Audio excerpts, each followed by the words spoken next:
Welcome in, everyone, to another edition of the GSMC College Football Podcast, brought to you by the GSMC Sports Network. I'm your host, as always, Tommy Brzee. It is Monday, December 9th around here, and we have a college football playoff to talk about. We officially have the matchups, we have everything set, and we'll get to those 12 teams here in a second in the first segment. Then we'll get to all the other games that happened this past weekend. We'll get to Georgia, Texas, as well as Oregon, Penn State, two very different but very good games over there in the SEC and Big Ten. Then we'll get to the quote-unquote win-and-go-home games. The ACC didn't end up being that. But Clemson, SMU, will start with Arizona State, Iowa State, as well as Boise State, UNLV. Want to break those down, and then we'll get to the rest of the Group of 5 championships. Definitely want to break those down for you, as well as Army just absolutely rolling to the 12th win there. Then we have some fun bowl games. All the bowl games came out yesterday. Want to make sure you guys get an outlook on what we have in store for the next month or so. Not all about the playoff this time of year. Obviously, some very fun bowl games to be watching. So before we jump into that, I want to make sure you guys know that we get a lot of questions and comments throughout the show, and the best way for you all to get your question on the screen, we can have fun back and forth here,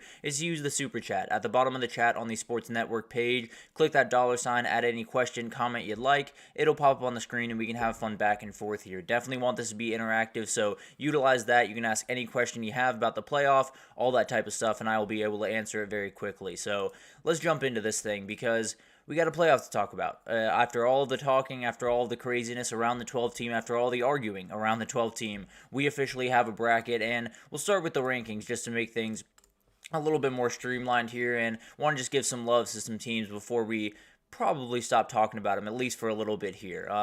So we'll start with the top 25 here. Memphis and UNLV get the love that they deserve at the bottom of the rankings for this year. Colorado the same. Army jumps up a couple of spots.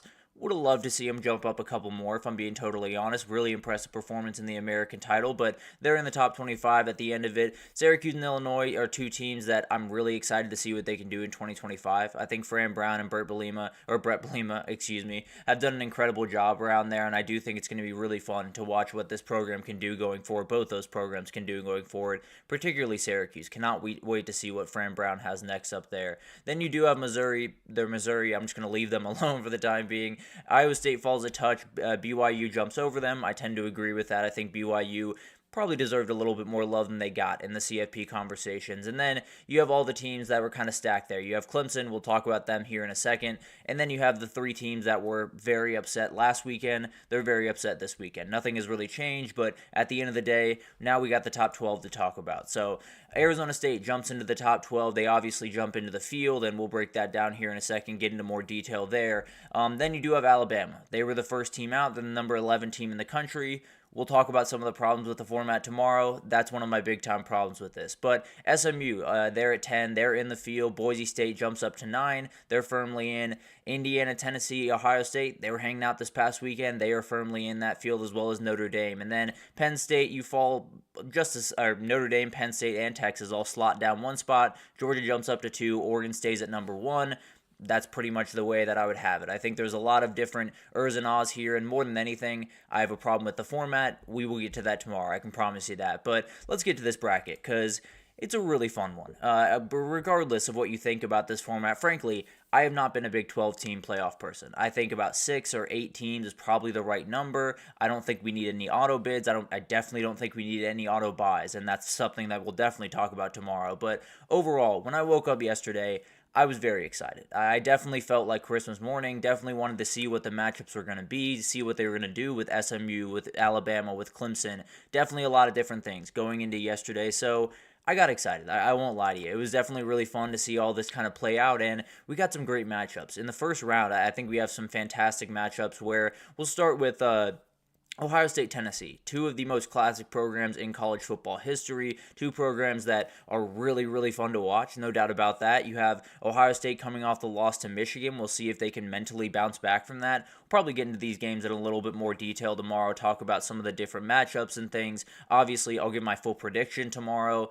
Won't give my I'll talk about it a little bit more tomorrow. We'll get into that a little bit later. But obviously that Ohio State-Tennessee game was one that we felt like we knew was coming, and that one will be played on December 21st at 8 p.m., so something to watch out for there. Will be an incredibly fun game, and seems to be kind of the marquee one of the bunch. That being said, we have three more great ones. We have the battle for the orange. We have Texas against Clemson. Obviously, Tennessee gets a little bit left out of the fun there, but at the end of the day, going to be a really fun one in Austin, and there's a lot of subplots spots in this one. You have multiple teammates on either sides of the field. Cade Klubnik played against Quinn Ewers in a state championship back in the day. So there's a lot of juice in this one. Cannot wait to see what Cade Klubnik can do going back to his home state, back to his home city in Austin. So that'll be really fun. And then you have Penn State SMU. This is a really interesting game in so many different ways. It's kind of the out of left field matchup that a lot of us imagined. When we got into the 12-team playoff, we all wanted to see the weird ones. And I think Texas Clemson follows that. I don't think they've ever faced each other, actually.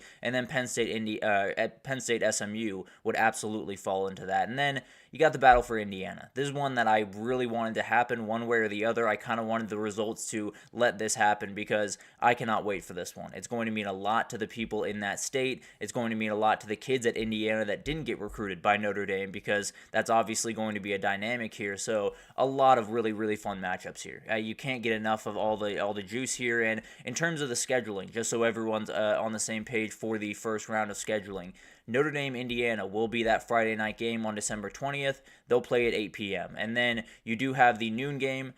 It'll be Penn State. I'm very sorry, Nittany Lion fans. They did give you another noon game. They just decided to twist the knife a little bit on you there. But Penn State SMU will be that noon game on that Saturday. They'll follow up. It'll be Texas Clemson at 4 p.m. in Austin, Texas. And then you'll get to Columbus, Ohio. You'll get to Ohio State, Tennessee. Probably the best game of the bunch. It's going to get the marquee slot. So cannot wait for this one. I mean, when you talk about this playoff, obviously it's not my favorite format. I will go into that in great degree tomorrow. So I don't need to waste your time with that right now. But it's going to be really fun to watch this unfold. There's no doubt about that. There are some teams that get some very nice paths, including Penn State and Texas seem to have the nicest path, although I don't know if those Texas defenders want to be tackling Cam Scadaboo right about now. But a lot of different things to really enjoy about this one. I think when you look at this 12 team, you got 6 teams that are making their CFP debut between Tennessee, let's see if I can get this, Tennessee, Arizona State, Boise State, Indiana, Penn State, and SMU. All of those teams making their debut in the CFP. 5 teams looking for their first national title, including the number 1 team in the country. Oregon's still looking for that first national title, and it will be very, very cool to see if they can pull that off throughout this next little month, and it's going to be awesome. It's going to be really cool to watch this unfold. Obviously, I got some issues with the formatting. Boise State, I don't think should have a bye here. I don't think they're one of the 12 best teams here. All that being said, they had a really great season. They played Oregon very close. They took care of business the rest of the way. They played a great game on Friday, so I'm not here to, bash them right about now. I would have had them ranked differently throughout the year, but the way they had them ranked last week makes total sense that they're at 3. Arizona State slots up to 4, which I was a little bit worried that Clemson might jump them and slot into that 4 position, but seems like I think they probably made the right decision there. I don't think Clemson probably deserved a bye in this one. I think they probably deserved maybe the 11, maybe the 12. I thought there was a possibility that they would slot them above SMU and have them going to Penn State, but as of right now, I think this makes total sense. It's roughly the way that I would have it. I definitely will break down my rankings of these teams, just the way that I see them face value, not necessarily seeding. I'll break down some of the issues I have with it. I'll break down my entire picks for the CFP tomorrow. So a lot of different things coming of this, but as we get into this, I think we'll see those first round matchups, and those will probably be, at least for me, probably the highlight of this thing, just because you have the home atmospheres, you have on-campus atmospheres, and you have a lot of juice, and you have a lot of weird matchups all around this thing, particularly Texas Clemson and Penn State SMU, but then you have a couple other things that just cannot wait to see down the road. You could get an Ohio State-Oregon rematch in the second round, which would be absolutely incredible. I think that Texas front against Cam Scadaboo would be about as fun of a matchup as we've seen all year, and then maybe Clemson can pull the upset. I've seen a lot of people start to lean in that direction, saying this Clemson D-line can really get after you. If that Texas O-line struggles the way they did this past weekend, it could get really interesting over there. So definitely one to watch there over in Austin. I would lean towards Texas as of right now. Obviously, I'll release my predictions tomorrow, but that's one that you're definitely going to want to watch. And then for Penn State SMU, the big question I have for Penn State coming out of yesterday was, can they stop explosive plays? Can they slow down those big-time, fast-moving, intense offenses? Because that's exactly what SMU is. I'm not necessarily saying that SMU can handle the physicality of what Penn State has, but they can make a lot of plays, and they can make Penn State try to keep up with them, and then maybe it ends up a little bit like what the Big Ten Championship was against Oregon, which we will talk about next segment. For Notre Dame, Indiana, I think it's all about just kind of 2 teams that not a lot of people believe in, to be totally honest with you. I think people still believe that Notre Dame is a team that I believe paper tiger is a way people describe it, where you haven't necessarily played a big time talent. When you have played the elite teams on your schedule, or excuse me, when you have played, really great teams, you've played well from time to time. Indiana, you obviously had that game against Ohio State, did not play very well. For Notre Dame, they have the terrible loss to NIU. A lot of different things around that matchup where there's not going to be a lot of people that are picking these two to win the national title. And we'll see if one of these teams can send a big-time message in that game and then move on to a game against Georgia that would be very interesting. You have Notre Dame possibly facing off against Georgia. That would be a little bit of a rematch of a really good home-and-home they had back in the day. And then Indiana UGA would just be a really interesting one. One that I don't think any of us expected to see going into the season, but that's the 12-team playoff. I think Penn State is just hoping that they get through that first matchup, and then they'll probably be more than 14-point favorites against Boise State. Just got to slow down number 2, which is easier said than done. But it's going to be really fun to watch all of this unfold. I think for me, obviously, the format is still something I absolutely hate. We'll probably have to swallow that pill for one more year until we are able to fully figure this thing out. But at the end of the day, we're in bowl season. We're in a CFP season for the very first time. We're in a season that's a little bit different. You're going to have home playoff games. You're going to have a lot of really fun matchups throughout this thing. You're going to have weird matchups, and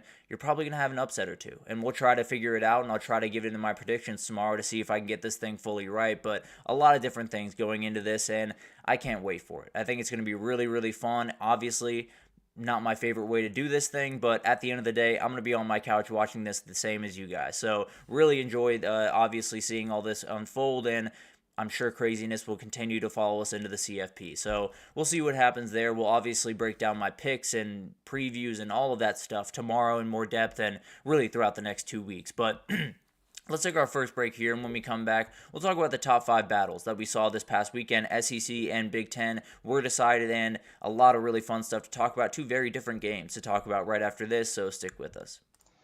I feel like I'm losing my mind. Is everybody in the world blind? Please, Lord, give me a sign, a sign. I feel like I'm losing my mind. Is everybody in the world blind? Please, Lord, give me a sign, a sign. I wanna be the greatest. Everybody on the fake shit. I look around and feel like everybody is the fakest. I make this every day and I'm impatient, hoping one day I blow up from the basement. Statement, the top is so vacant. I don't hear shit that I think is amazing. Waiting for my day when I'm playing sold out shows for 1,000 faces. Hey, give me that crown. Get in my way and to be put down. It ain't your place, all this my town. If I want that shit, then I'll get it right now. I'm losing it, the noose it fits. I'm losing shit, a stupid myth. You choose to live or choose to dip. You choose to fight or lose your grip and lose a gift. I feel like I'm losing my mind. Is everybody in the world blind? Please, Lord, give me a sign, a sign. I feel like I'm losing my mind. Is everybody in the world blind?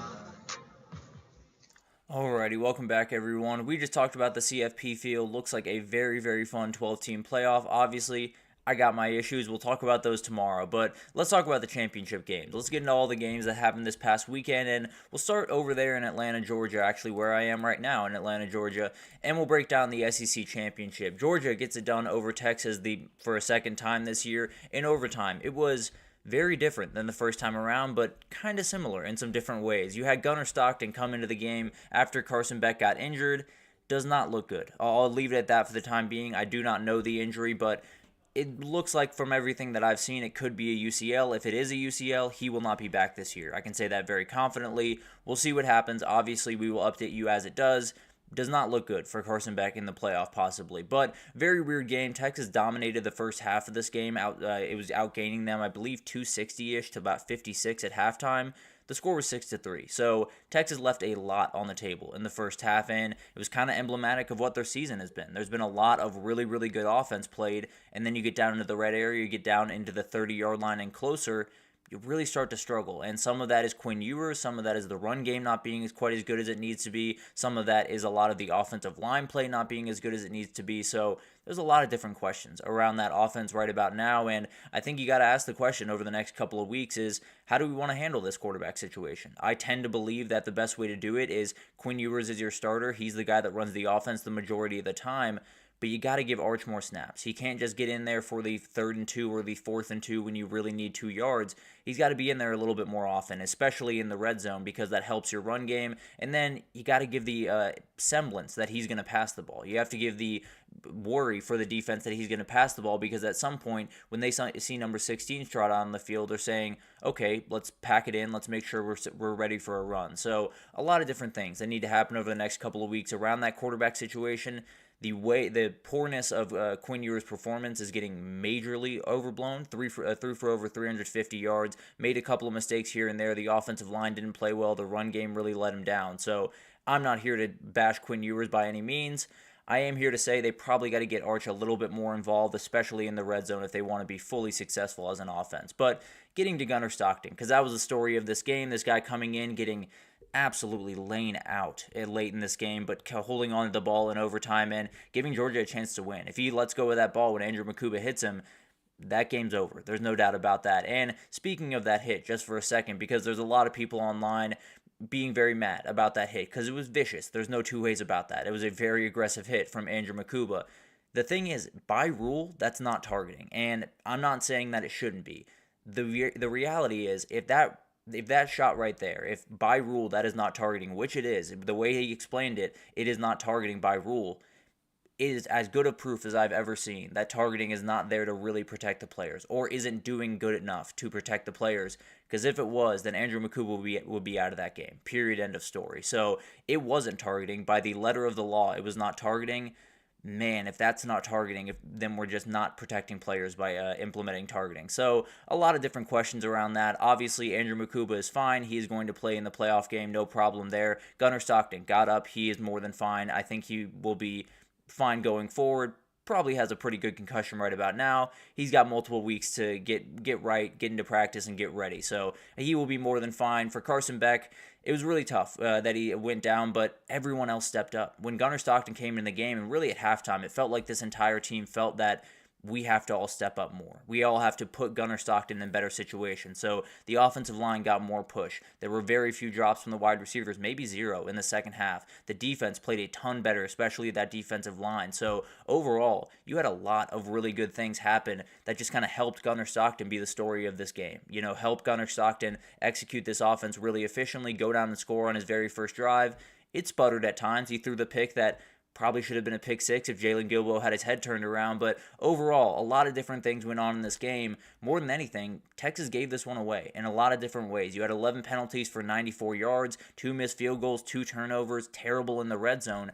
That's what lost you this game, plain and period. You know, this is a game that 10 times out of 10, Texas would tell you they should win. But you leave that much on the table, you make that many mistakes, you give Georgia that many opportunities, they are going to beat you. There's no doubt about that. Georgia is too tough of a team. They're too well coached. They have too much of that championship DNA. You're not going to be able to get it done. I'm just being totally honest with you. And we will explore more of that Texas quarterback situation probably throughout the week a little bit later. Just talk about the way that I look at it. I've talked about it. I think it's Quinn Ewers leading the way. I think it is Arch Manning a little bit more often than they have been using him now. And I think Sark believes the same thing. He said as much in his post-game interview. So we'll see what happens there. Obviously, a lot of things to come from this, but how Georgia got this done. They controlled the line of scrimmage again. You know, in the first matchup, we felt like this Texas O-line is going to have to play a whole lot better. Kelvin Banks did not go in this game, so that definitely did play a factor, but 6 sacks, 15 tackles for loss. They were all over the place, and those screen passes that Texas loves to use were just getting blown up, and they were making incredible tackles in open space, and that's what Georgia does. If you can do that against Texas, then you're going to be in really good shape. Not a lot of teams can, but Georgia definitely can. And then Texas helping them out. We talked about it, 11 penalties, 2 missed field goals, poor red zone execution.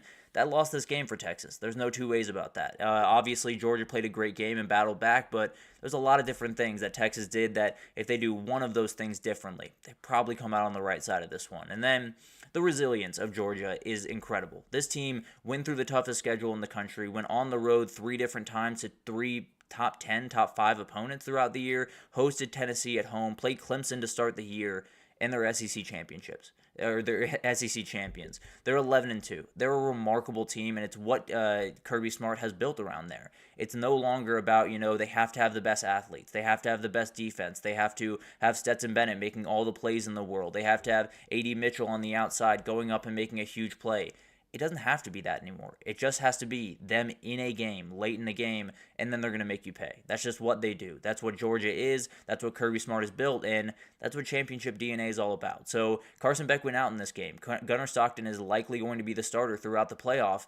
I don't think there are a lot of people that are all that worried about Georgia going into the playoff, even with Gunnar Stockton, because they understand what this program is. Everyone stepped up in the second half of that game. I can't imagine it's going to be any different in the playoffs. So it'll be fun to watch the rest of the way. Where they do go from here is the playoff for both these people. Texas is back to work, and this team can win a national title. Changes need to be made on the offensive side of the ball. I don't think an outright quarterback change, but playing around with that quarterback position a little bit more is definitely something that you're going to want to do. We'll probably get into the Ewers-Manning conundrum probably Wednesday if I had to imagine. I'll let you know on that a little bit later. And then Georgia. Complicated question. This is one of those things where you won the SEC, you're 2 seed in the CFP, and you probably don't have Carson Beck the rest of the way. So there's a lot of questions. You have good news because Gunnar Stockton is a very good player and will be ready to go, and you have plenty of time to get him ready to go. But at the end of the day, it's definitely not the perfect scenario for Georgia. If they won this game and Carson Beck was healthy, there you go. That's absolutely perfect. But now you add a little bit of wrench into the works as Georgia heads into the playoff, but you got the win here. No reason to believe you can't beat a couple other playoff teams. And then moving forward, we do have Penn State, Oregon. This one was awesome. It was not a Big Ten championship. I know the logo was in the middle of the field. I know they were playing in Indianapolis, but this was not a Big Ten championship score. It was 45-37 Oregon, and Oregon kind of just put on a show. Penn State actually went for over 500 yards, 300 on the ground. Oregon almost get to 500 yards, and Tez Johnson might have just had a game of the year. He was absolutely incredible all over the place. I believe had 181 yards and a touchdown. Ridiculous how good that kid is, and when you put him in open space, a lot of really special things can happen. The Penn State running back duo, we talked about a lot going in. They were that as special as I expected them to be. 14 carries, 124 yards, and a score for Katron Allen. Nick Singleton, 10 carries, 105 rushing yards, 43 receiving yards, and a score receiving. Remarkable stuff from this running back duo, and it shows you just how good this offense can be when those guys get rolling. When those guys are running downhill, when they are really imposing their will, not a lot of teams that can really stop this Penn State offense, especially when Drew Allar's playing at that level. Obviously, he made his couple of mistakes. Those were kind of the difference in the game in a lot of different ways, but he's a remarkable player. Both these quarterbacks played incredible football. Dylan Gabriel a little bit more cleaner. Drew Allar made that incredible touchdown pass that made you think Penn State might have had a shot late in this game, but overall, I think it was one of those things that shows you just how good both these quarterbacks are. I think Drew Allar is one of those guys that if he comes back for 2026, or 2025, I tend to expect him to. He could be a first-round draft pick. He is that good. He has all the tools that you could possibly want him to have, and he played an incredible game. Their defense has problems, and we'll get to that throughout the week. We'll talk about that as they get towards SMU, which is a very explosive, very fast offense. So a lot of things to talk about. But for Oregon, you win the Big Ten in year one. 12-0 turns to 13-0, and now your season starts back over. We talked about it last week. It's now just about winning a national title, and you got to compete with the best teams in the country. Your defense has a lot to figure out. There's no doubt about that, and we'll talk about that Oregon path. We'll talk about that Penn State path later, or probably tomorrow, because that's one of the other flaws with this system that Penn State lost, and probably in better shape than the Ducks when you talk about the CFP. But keys to the game for Oregon were execution from Dylan Gabriel was perfect. There's really no two ways about that. He might be the very perfect quarterback for this offense. Makes very, very few mistakes. Always executes the pass where it needs to go. 22 for 32, 300 total yards in this game. 4 touchdowns. Really remarkable stuff from Dylan Gabriel in this game. He was absolutely incredible and definitely one of those guys that really just executes an offense that has all of the guys around him. You know, when you talk about the Oregon offense or even the Texas offense, we talked about that going into the year. It was going to come down to Quinn Ewers just executing the offense in front of them, that offensive line holding up for him, and that run game getting going. Oregon's been able to do all that, and you see what that offense can be. I think it's the same thing with Texas. They're just missing the mark in the run game and the offensive line and somewhat in what Quinn Ewers can do on the field. So a lot of different similarities from Oregon to Texas. Oregon's just hit that different level on offense. But they also took advantage of all the opportunities that Penn State gave them because the defense really struggled for the vast majority of this game. They were able to get an INT early to kind of put them up by about 18. They were able to get an INT late to put this game on ice, and Penn State did miss a field goal early in the second half. They go right down the field, go up 14, never give the lead back. So a lot of different small openings that Penn State gave throughout this game. Oregon took all of them, and that's what a championship team does. And then mismatches on the outside. Tez Johnson was a nightmare for these DBs all night. Whether it was A.J. Harris or Jalen Kimber or whoever you wanted to put on him. If it was three guys you wanted to put on him, he was all over the place. He had 181 yards, one score. He was a nightmare. And then the tight ends. Keon Sadiq, you had Terrence Ferguson, stepped up in big-time ways and were really, really dangerous in that passing attack. And really, when you talk about a guy like Tez Johnson, you just need supplemental pieces. You don't have to be perfect. You don't have to game changers all over the field. If you have number 15, you just need guys to pick up the slack here and there. So that's exactly what happened in this game, and Dylan Gabriel executed the offense at a ridiculously elite level on Saturday. But where they go from here, Penn State, you take a loss and you're in a really good spot, and that's another issue with this playoff. But at the end of the day, you're going to a CFP game at home against SMU. Then you're staring down Boise State, the other chance, and we'll see what happens to very elite rush offenses, and definitely something that Penn State has done really well with throughout the year. Kind of struggled with in this game. So a lot of stuff to talk about with that matchup. We will get into it throughout the next couple of weeks. And then Oregon, you're right exactly where you wanted to be, where you expected to be. You're winning the Big Ten. You were the number one team in the country. You were going to be the team to beat as we head into the CFP. It'll be interesting to see what happens there. Definitely a lot of different questions about this Oregon team, especially that defense. We'll talk about them leading into this CFP, and we'll talk about what they would do against an Ohio State again or against a Tennessee if they were to face them. So a remarkable couple of matchups here. This is obviously the ones that everyone was looking towards for the elite football of the weekend. Georgia, Texas was a little bit more sloppy than I think a lot of people were expecting, but at the end of the day, two really fun games. And now we'll take our second break, and then we'll get into the quote-unquote win-and-go-home games. That ACC game didn't end up being one, but it really did feel like one. Then you had Arizona State and Boise State just kind of roll over their opponents this past weekend. We'll talk about it all right after this, so stick with us. Looking for your daily fix of sports talk without having to pay for it? GSMC Sports Network is available on YouTube. Just search GSMC Sports Network. Get your fix of daily sports talk shows on YouTube, absolutely free. NFL, college football, NBA, MLB, MMA, UFC, fantasy football, and so much more. GSMC Sports Network has shows running all day long, with new sports shows starting every 2 hours. Just like on your favorite cable sports channel, except GSMC Sports Network is absolutely free. Just search GSMC Sports Network on YouTube to catch one of your new favorite shows, like the GSMC College Football Podcast, Chip Shot Football Podcast, Hoops and Heels Women's Sports Podcast, GSMC Basketball Podcast, and so many more. Check it out for yourself. GSMC Sports Network, now available on YouTube absolutely free. Search GSMC Sports Network on YouTube right now. Alrighty, welcome back everyone. We just talked about the two huge games in the SEC and the Big Ten. Obviously, all four of those teams are in. Those two teams that lost might be in a little bit better shape than the teams that won, and we'll talk about that tomorrow. But let's get into the quote-unquote win-and-go-home games. At least it felt like that going into the day. It obviously wasn't that coming out of the day. And we'll start with the one that didn't end up being a win-and-go-home game, that ACC championship. What a game. An absolute remarkable finish over there in Charlotte. SMU was down 17 heading into the fourth quarter. They grind their way back, tie the game with 16 seconds left. Clemson gets the longest kick return they've had all year from Adam Randall for 41 yards, and they hit a 56-yarder for the win. Insane. It was absolutely remarkable. It was one of those games that you want to have in this type of format, especially when both teams don't know what their fate holds. I mean, Clemson would know one way or the other. For SMU, they did not know if this knocked them out or it kept them in. Definitely was one of those things where you saw it go through the uprights and you felt like SMU had done enough, but you weren't quite sure. It was definitely one of those worries that a lot of people have as we get into the CFP format. But definitely a remarkable game. Obviously, in my opinion, SMU did plenty to prove that they belong in the field. Obviously, there's plenty of arguments around the way, and we'll talk about that tomorrow. But this was about as good as I possibly could have hoped, if I'm being totally honest. So a little bit worried about SMU a little bit in the second half, or early in the second half, because it did feel like Clemson's athletes were just a little bit too much for SMU early in this game, and I was worried that was going to tumble, and then I was going to have to sit on here and say, SMU probably didn't belong in the playoff, but they definitely did. They played an incredible game, really battled back, and the start of this game was ridiculous. We had 28 points scored,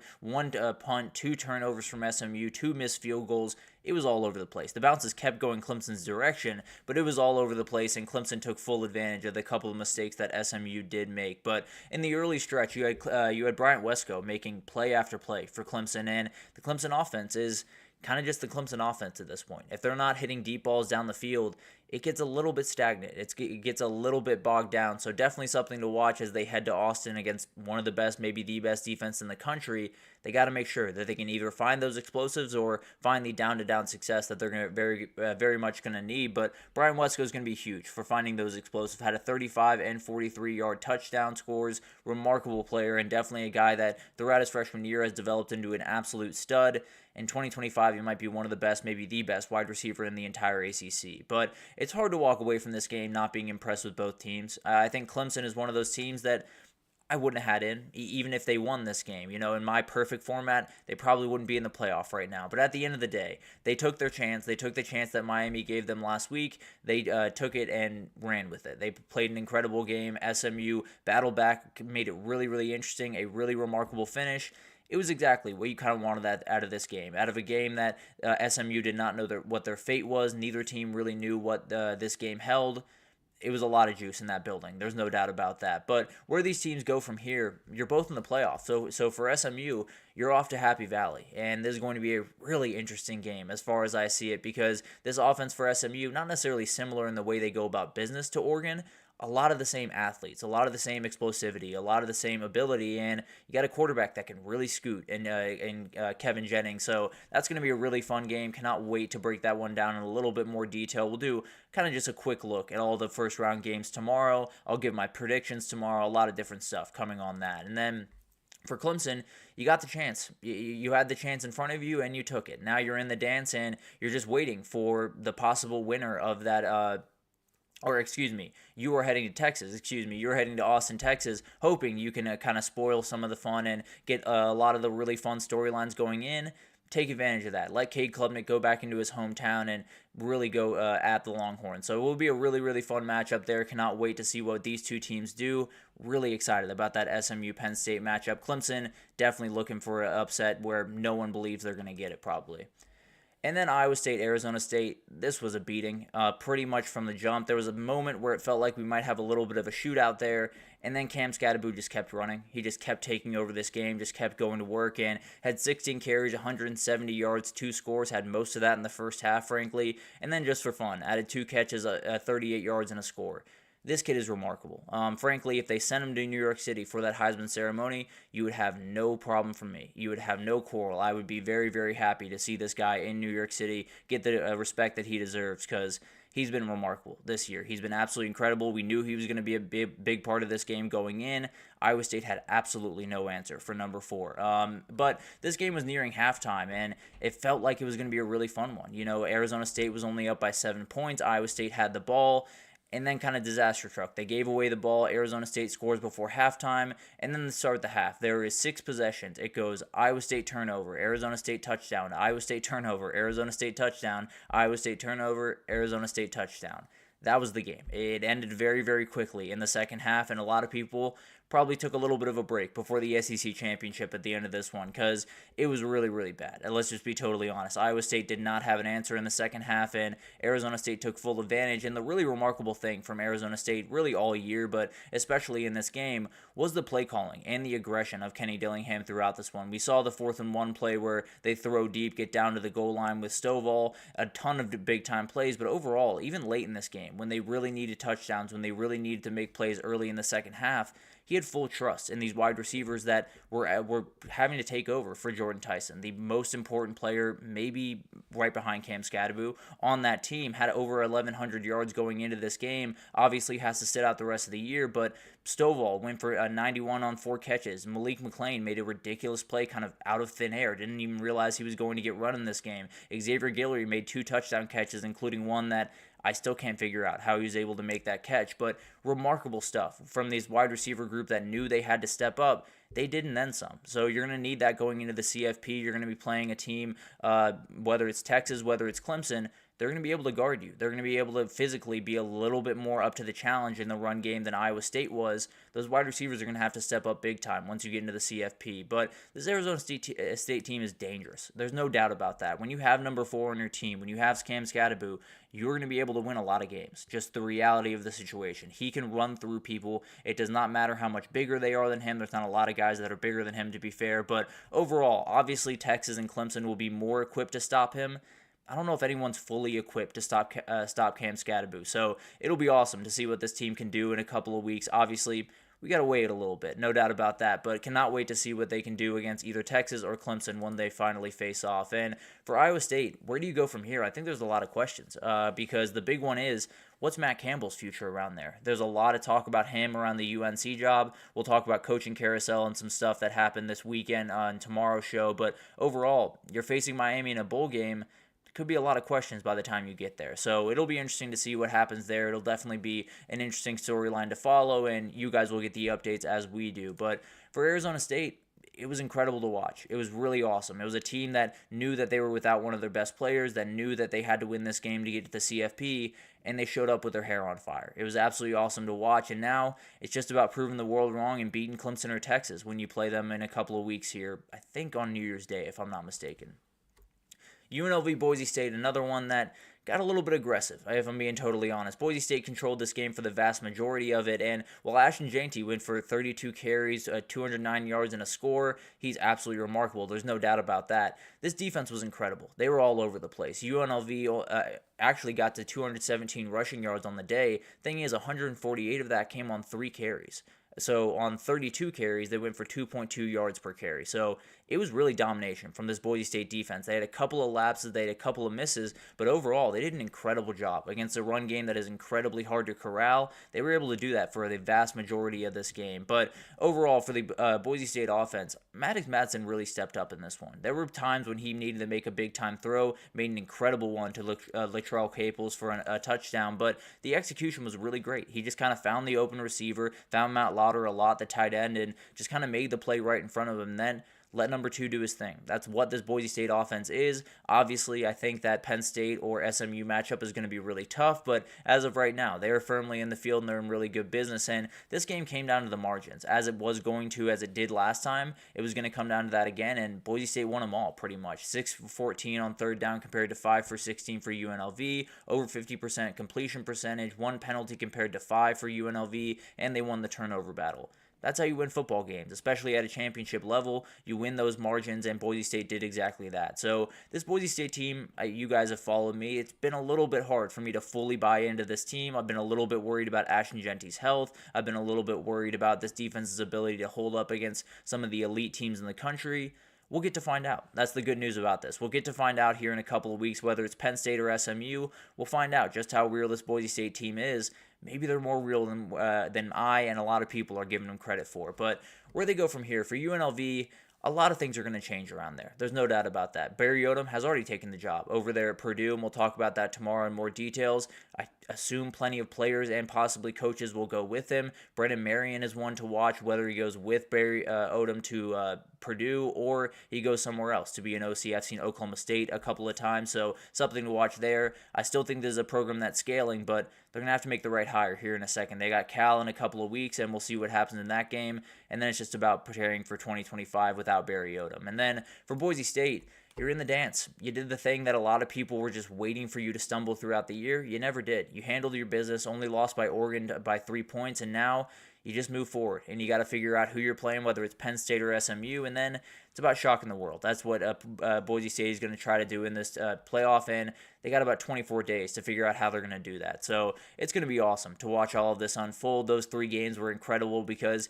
you knew it was on the line. SMU Clemson was a little bit different, but it definitely did feel like an elimination game when it was happening, so really enjoyed that. Obviously, a new little wrinkle to championship weekend that hadn't been there in the past, at least not a cross-championship weekend, so really fun to watch all of that unfold. But let's take our third break here, and when we come back, let's just talk about all the other Group of 5 champions. I want to make sure I give them their proper love as we head into the postseason, but a lot of really fun games. Army absolutely rolls, and we'll talk about it right after this, so stick with us.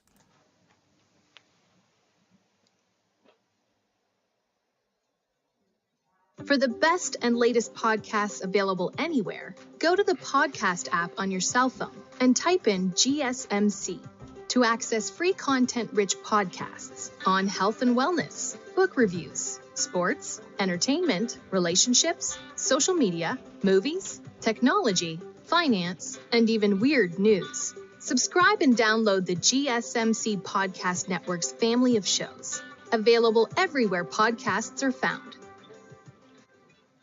Alrighty, welcome back everyone. We just talked about those 3 winner-go-home games that happened in the ACC, in the Big 12, as well as in the Mountain West. ACC was a little bit different, obviously, at the end of the day, but definitely did feel that way when that game was going on. But let's get into the Group of 5 championships. I want to make sure I break these down because I might not get to talk about these teams quite as much as we had throughout the rest of the year, so I want to make sure I give them love while I can. And Jacksonville State just dominated Western Kentucky on Friday. Really remarkable performance from Jacksonville State here, and Rich Rodriguez, an incredible performance from him, could lead to another bigger job, and we'll talk about that tomorrow. Definitely a lot of teams that are circling him, particularly a former team of his, but a lot of really fun stuff from this game. Trey Harris was the really fun stuff from this game, as well as Tyler Huff. We'll talk about him here in a second. Trey Harris, 27 carries, 201 yards, 3 touchdowns, also had 3 catches and 54 yards receiving. The dude is remarkable. Frankly, he didn't get love for the Doak Walker Award. He probably should at least be in the top 10 there. The kid is absolutely remarkable. A name to watch in the draft. Probably will go in the 4, 5, 6 area if I had to assume.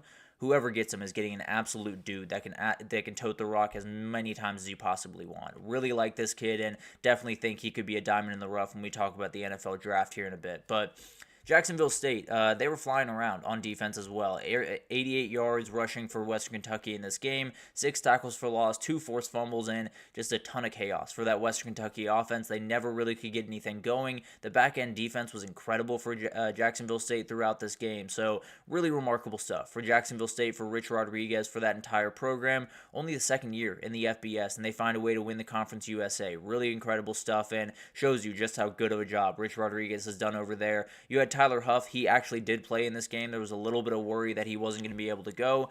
He played incredible. 11 for 15, 176 yards, 2 passing touchdowns, 23 carries, 167 yards, and a rushing touchdown. The kid is remarkable, and that duo between him and Trey Stewart is about as good as you're going to find in the Group of 5 level. Was an incredible game, and Jacksonville State is able to avenge that loss that they had last week to Western Kentucky, get the win, and head on with a huge Conference USA championship.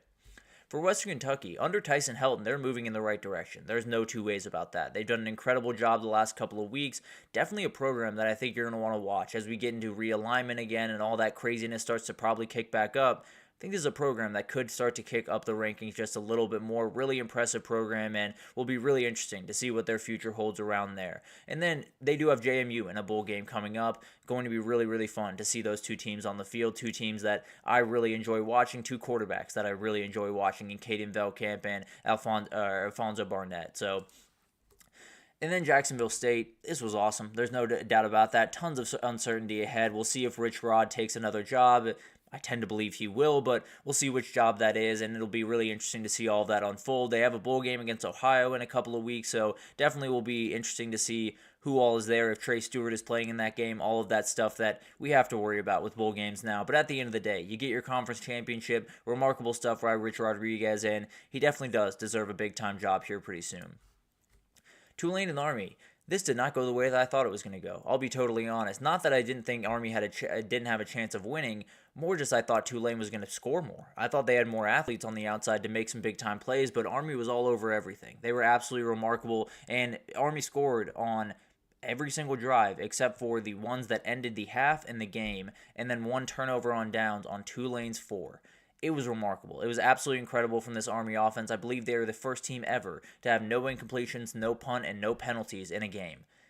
It was incredible to watch. Now, they only threw 4 passes, I believe. So it wasn't like they had to throw passes, but at the end of the day, really remarkable stuff. Army came out there on a mission, and Jeff Monken gets his guys ready to roll, and man, were they ready to roll in this one. The duo of Kanye Udo and Bryson Daly is as special as we have seen all year. They had 45 carries between them, Kanye Udo getting 20, Bryson Daly getting 25, 284 yards between them. Kanye Udo 158, Bryson Daly, 126. 5 touchdowns between the two. Kanye Udo, 1 touchdown. Bryson Daly, 4.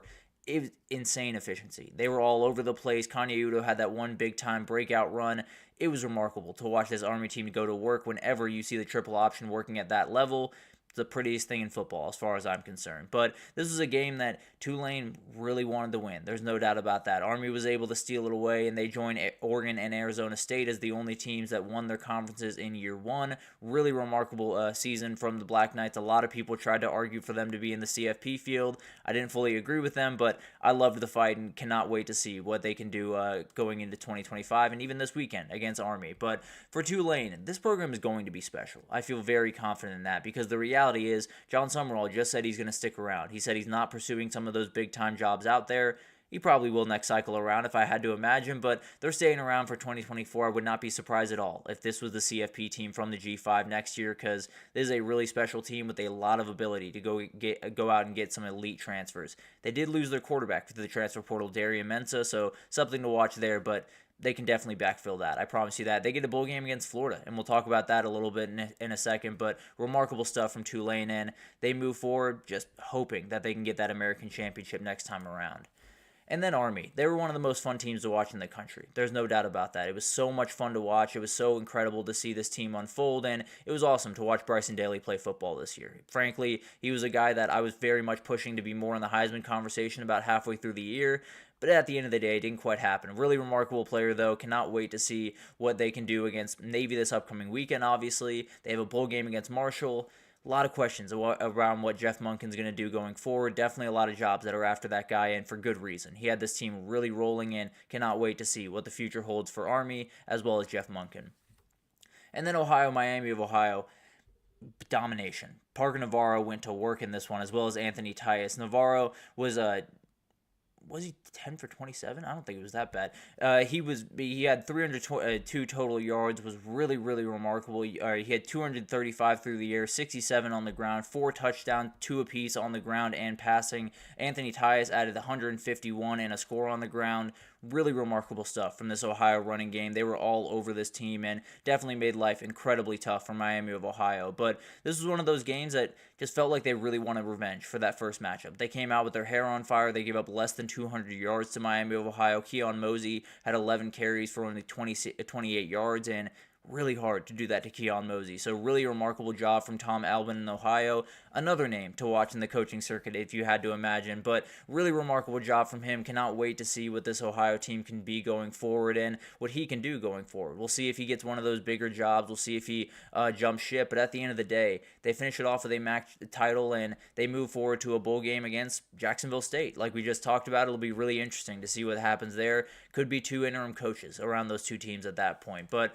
where they go from here, I think for Miami, Ohio, you came up just short. There's no doubt about that, but you won 7 straight. Chuck Martin seems to be elevating this team more and more. You got a bowl game against Colorado State coming up. You win that one, you're in really good shape. You put together an awesome season, you get 9 wins, and you definitely continue to build forward towards there in Athens, Ohio. Really, really fun team, and definitely a team that, as long as you keep Chuck Martin involved, you're going to be a really successful program in the MAC, no doubt about it.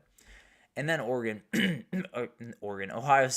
Ohio, excuse me. The program is definitely going to be really interesting to watch. I feel like there's some scalability here. I feel like there's an ability for this program to maybe kind of dominate the MAC for the next couple of years. It'll be interesting to watch what happens, but I feel like a lot of the NIL world that not a lot of these teams are dipping their toe into regardless, I feel like Ohio can do that just a little bit more than some of these other teams. But it'll be interesting to see what happens. They do have Jacksonville State on the 20th. We'll see what happens. That's definitely going to be a really interesting thing. And then we'll see what happens with Tom Albin's future. That's going to be the big question around Ohio, and we'll see what happens there. Definitely 2 teams that I cannot wait to see what happens in 2025. Could be 2 new coaches, but we'll see what happens. But for Marshall, Louisiana, Marshall went to work. There's no doubt about that. They absolutely went to work, and Charles Huff is really not going to be extended. As crazy as that is, if you have not heard the story, it sounds like the Marshall athletic department didn't love that he was looking out at some other jobs, including Southern Miss, which seems like where he's going to end up, but obviously we'll update you when that's official. But it sounds like the administration just doesn't really want him back. They're not really pushing all that hard to get him back, and I guess he's fine with that. I guess he'll move forward, and he'll move forward with a Sun Belt title. So really remarkable stuff. Braylon Braxton is the portal hit that came out of this game. He's the quarterback for this team. He was remarkable in this game. He had 18 for 26, 193 yards, 2 scores, along with 66 more rushing. The kid is awesome. He's absolutely incredible to watch, and maybe he's following his coach to Southern Miss. Maybe he's fielding a couple of other offers from some bigger schools, but he had a remarkable performance and then was right in the portal, which is kind of the reality of college football right now. And then Jordan Houston was incredible in this game as well, 117 and 1 score on the ground. Really remarkable rushing attack from Marshall in this game. And then for Louisiana, on the other side of the rushing game, nothing going. 27 carries,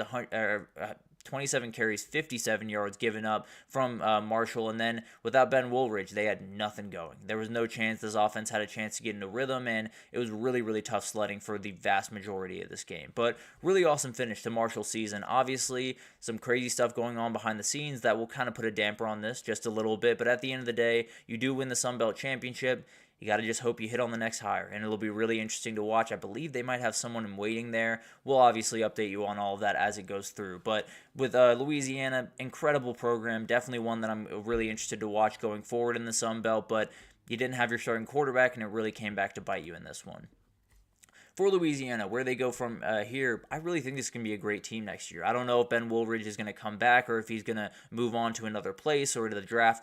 I don't know. All of this craziness is very hard to get a beat on right about now, but they do have a bowl game against TCU in a couple of weeks. That's what I do know. So it'll be really interesting to see how many players are playing in that game, if Ben Woolridge is back in that game, if Keon Mosey is playing in that game. I think that's a guy to watch for the portal. So definitely a lot of questions around this team, but cannot wait to see what this program is going to be. And frankly, when I look at the Sun Belt right now, you have JMU probably going in the wrong direction. You have App State definitely going in the wrong direction. You have Louisiana definitely trending in the right direction. So came up short on Saturday, but definitely a lot to like about the Raging Cajuns going forward. And then for Marshall, remarkable for everyone involved, because the reality is all of the stuff going on around this program would be really tough to deal with. Charles Huff is out the door, probably here pretty soon. Braylon Braxton is already out the door. A lot of questions going forward for the Herd. Obviously, enjoy this moment. Definitely relish in it. But at the end of the day, a lot of different things are going to have to happen around there over the offseason. We'll see if they hit the right buttons. They do get Army in a bowl game, so that'll be a fun one to watch, especially with the run games. It'll be interesting to see what Marshall is at that point and what Army is at that point, to be totally honest. But definitely a lot of juice around that one. Huge props to Charles Huff, and now we'll see what happens with that contract negotiation. But really remarkable games in the Group of Five. Obviously won't get quite enough time to talk about these teams going forward with some lesser bowl games that they're playing in, but cannot wait to see what those programs can do going into this offseason, and we'll obviously break them down when big stuff happens throughout the next month, and we'll break down those games when they come up. But let's take our last break here, and let's talk about those bowl games. Let's talk about the big-time ones. We have about 14 for you, so we'll roll through them pretty quickly, but at the end of the day, wanted to get these ones on your radar. We'll talk about it right after this, so stick with us.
Alrighty, welcome back everyone. We just talked about those Group of 5 matchups that went on this past weekend. Definitely a lot of really fun ones, and it'll be interesting to see what those programs can do going forward with a lot of uncertainty around a lot of them, as there is pretty much every offseason for these Group of 5 programs around the transfer portal. But let's get into the bowl games to watch for, because I know the portal. I know the playoff is the most important thing right now. I totally get that. I will definitely be leaning into the playoff for the next couple of weeks, but we got to give some love to bowl games. We can't be letting players think that bowl games aren't important. They are very important. They're another chance to get together with your teammates to go out there and play for each other. That's an important thing, and I want to make sure I push that as much as possible. So let's talk about some of the great bowl games that we have on deck, and we'll start with the Frisco Bowl between Memphis and West Virginia. To me, this is the start of the bowl season. There is a game between South Alabama and Western Michigan on this Saturday, actually, but that weird Tuesday game is when it really starts for me. That game that you just kind of pops up on your screen, you realize there's college football on, you get really excited. That's when bowl season really starts, in my opinion. So this is the kickoff to bowl season as far as I'm concerned. I am going to be watching South Alabama on Saturday. I promise you that. But at the end of the day, this is when I really think it starts. Neil Brown will not be the coach for West Virginia going into this game. Will be really interesting to see what happens, and be interesting to see if there's a coach in waiting just hanging out in the box. We'll see if it's Rich Rodriguez, and we'll talk about that tomorrow. But the Gasparilla Bowl between Tulane and Florida, I'm really excited for this one. Darian Mensah has jumped in the portal, so it'll be a little bit different on the Tulane side in terms of quarterback, but let's be honest. We're all here to see number two in blue. I didn't realize that was going to rhyme, but more DJ Lagway is what I want. More DJ Lagway in my life is a very, very good thing. He is so much fun to watch. Cannot wait for this one. I think Florida's probably going to roll, but at the end of the day, it's going to be incredible to watch that one unfold, and it sets us up for a great one, Indiana Notre Dame. It's the start to the kickoff of the playoff. This one would be a nice little appetizer before we get into the craziness that will be the playoff. The Birmingham Bowl is the one that I am most excited for on this slate. I'll be totally honest with you, and it has everything to do with these two offensive coordinators, Tim Beck and Buster Faulkner. It has everything to do with this quarterback matchup right here. Diego Pavia against Haynes King. It might just be the grittiest quarterback matchup I've ever seen, if I'm being totally honest. Both these guys, if I had to describe them in one word, it would be gritty, it would be tough. I'm describing them in multiple words now, but I'm just going to use multiple words. Gritty, tough, resilient. They're so much fun. They're guys that you want to run through a brick wall for. They're guys that will run through a brick wall for you. Cannot wait to see what happens in this one. We'll see what happens with Diego Pavia. Still some questions around his eligibility going forward. We'll see if that has any effect on this game, but cannot wait to see Tim Beck and Buster Faulkner go at it the entire day in offense. The Liberty Bowl against Texas Tech and Arkansas, one of the games that I was able to find a picture for, actually, but really remarkable game that is going to be really fun, and a little bit later in the slate. You get down to all the way down to the 27th of December for this one, but it's a fun little matchup, no doubt about that. Sam Pittman is going to come back for 2025. I tend to believe that's the right decision around Arkansas, especially with some of the openings that you have right now and what it might look like next year. And then for Texas Tech, you have lost Zach Kittley. It'll be interesting to see who's calling plays for that and what happens with that offense moving forward. Definitely a lot of questions around that. Micah Hudson has walked out the door, so it'll be an interesting look into these two programs that definitely want to turn it around in 2025 and be real contenders in both those conferences. The Holiday Bowl against two of my favorite quarterbacks in this entire year, if I'm being totally honest. Kyle McCord has been incredible to watch after leaving Ohio State in not great circumstances by any means. He ended up being the top passer in the FBS. He was absolutely incredible this year. On the other side, you have a John Mateer that is going to run all over you. He's going to cause insane amounts of problems with his legs.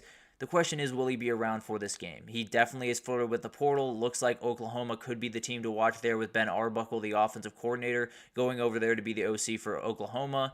We'll see what happens. Kyle McCord has said he's not sure if he's going to play yet. I really hope both these guys do, because it'll be a really fun matchup where one team is trying to run the ball to death, one team is trying to throw the ball all over the yard. Cannot wait for this one. Just got to hope that those two quarterbacks are there. If they're not, will be a great look into what 2025 could be for Syracuse and Washington State. Texas A&M USC, one of the more marquee matchups in terms of brand names in this slate, and it is in Las Vegas, so gives a little bit of juice, a little bit of more juice to it. But it's going to be an interesting matchup more than anything else. And I think for USC, you're in a weird position when you're going forward with Lincoln Riley and all the different questions around that program. For A&M, this is kind of a launchpad point. If you were able to roll in there, beat USC by 14, 21 points, really assert your dominance, Marcel Reed has a great day, I think it could be a huge moment as you move forward in 2025. We've seen how these bowl games can really affect a team as they head into the next season with Florida State. got to make sure that you don't let it negatively affect you if you're USC or if you're A&M. Two huge seasons going for them in 2025 and 2 years that I think both of them feel like they have a chance to compete. You got to be able to win this game. You got to be able to show people that you have that scalability as you go into 2025. Obviously, a lot will change around these two programs, but I still think when you talk about these bowl games, they're a little bit more important to the next year than we're realizing right about now. Iowa State, Miami, another really fun one here, and definitely one where I think opt-outs are going to be almost inevitable. And not to say that I think Cam Ward wouldn't play. I'd be a little bit surprised if I'm being totally honest. He is going to be a top 5 pick. He is going to be one of the top quarterbacks off the board. Tend to be the guys that walk out the door. I'm not necessarily saying that would be the wrong decision. Cam Ward is more than welcome to make whatever decision he likes. I would not be against him one way or the other. Would love to see him on the field. I'll put it that way. This would be a really, really fun game. Could get up and down if both these teams are at full strength. I definitely think it'll be an interesting one to watch with Cam Ward obviously on one side, but also Jaden Higgins and Jalen Noel on the other side for Iowa State. So it'll be interesting to watch this one unfold over the next little bit, but regardless of what we get, it'll be an interesting look into these programs in 2025 and what Matt Campbell has going, if Matt Campbell is the coach when that thing rolls around. A lot of talk around the UNC job around him, and we'll get into that in more detail tomorrow. BYU Colorado, I know this looks weird, and it is very weird, but at the end of the day, the Alamo Bowl still has a Pac-12 tie-in, and they still have to utilize that. Colorado got that this year, and they have a Big 12 tie-in, so BYU got that. So it's going to be weird. For the next couple of years, it's going to be weird to watch this unfold because you're going to get a lot of conference matchups. I just very much hope that they do one that we didn't see in the regular season, which is exactly what this one is. Cannot wait to see what these two teams are about. Obviously, Shadur and Travis Hunter will be playing in this game. Dion has made that very clear. I expect Jake Ratzliff to go, so I think we're going to have a fun game. I think we're going to have two teams at relatively full strength, and it's going to be really fun to watch these two teams go at it. Iowa, Missouri, maybe the grossest uniform matchup we will get the entire time. No disrespect to either of the uniforms individually. When they're on the field at the same time, I don't know if I want to see that much yellow. But at the end of the day, it's going to be really fun to watch this one unfold and really confusing to watch this one unfold because there's going to be a few opt-outs on the Missouri side. I mean, Luther Burden has already entered the NFL draft. Don't know if he's opted out of the game. We'll see what happens there. A lot of different people to watch. Caleb Johnson also has declared for the draft. We'll see if they opt out of this game. I would be almost surprised if they didn't, if I'm being totally honest, but really talented guys right behind him. Cannot wait to see what Missouri has below that, especially on defense. Cannot wait to see some of these younger guys like Williams-Nowari step up in these big-time games and kind of get themselves ready for that 2025 season where both these teams very badly want to compete in their conference. We got a rematch here. One that I think they were just waiting. They were hoping that Michigan was going to be able to get into a bowl game because they were probably going to fudge the numbers to make sure that this one happened, and I'm kind of glad they did, if I'm being totally honest. But a rematch of last year's Rose Bowl. This time it's going to be in Tampa. It's going to be the ReliaQuist Bowl, so not quite as much juice, I'll be totally honest, but still going to be a really fun game. Michigan probably riding about as high as really anyone that's not in the playoffs right about now. You have Bryce Underwood. You have a lot of juice going into 2025. This, for me, for Bama, is just a culture check. I think there will be a couple of players that will opt out. I think there will be a couple of players that leave for the portal. There already have been a couple of players that have left for the portal. We'll talk about that tomorrow. But the reality is, this is about what Kalen DeBoer has. This is about this team and how tough they are. If they get beat by Michigan, then I'm officially worried about what 2025 holds for the Crimson Tide. I'm not right now. I would be a little bit worried if they drop this one because I'd be a little bit worried about what happens in that locker room after it.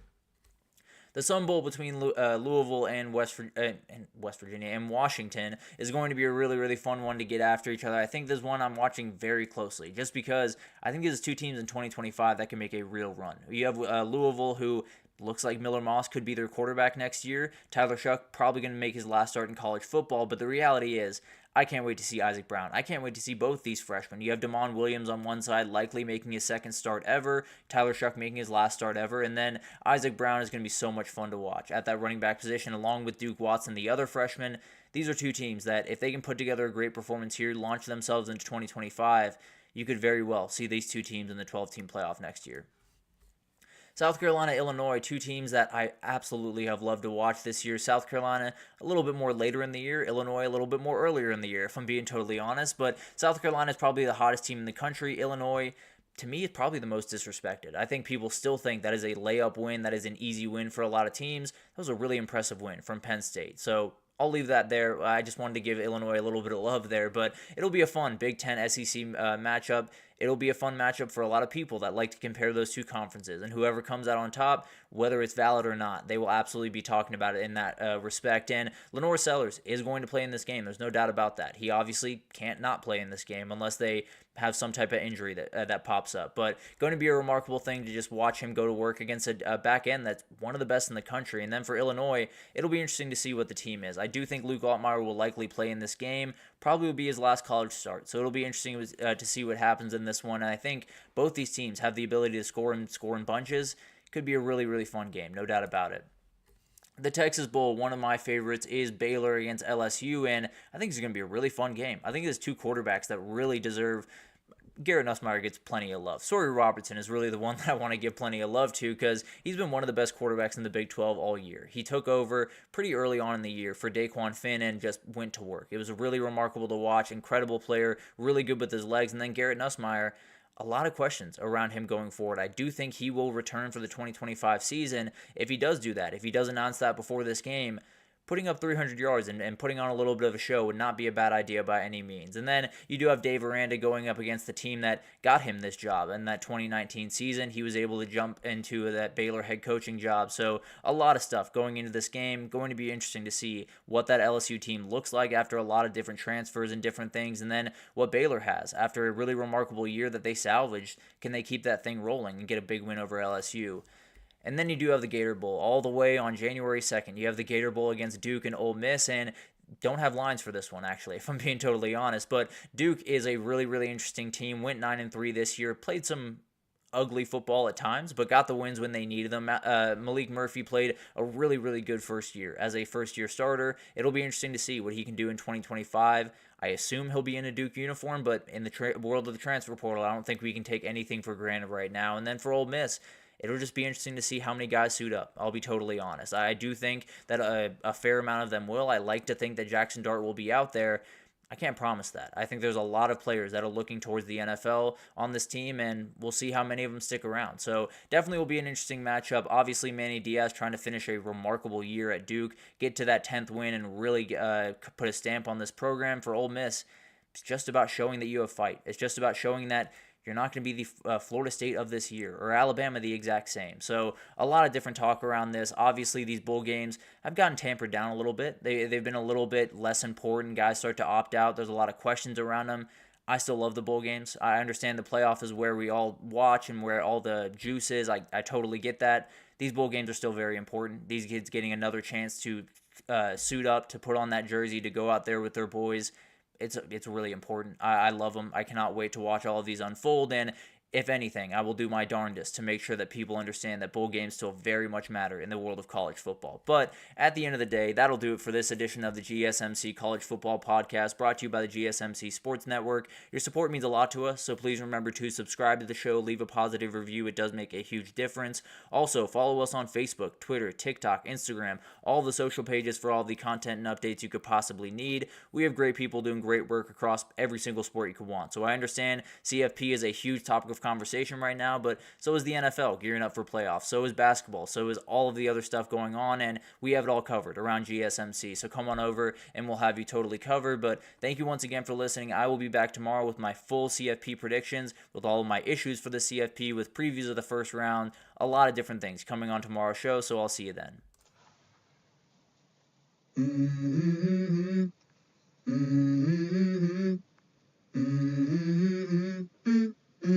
Let's go.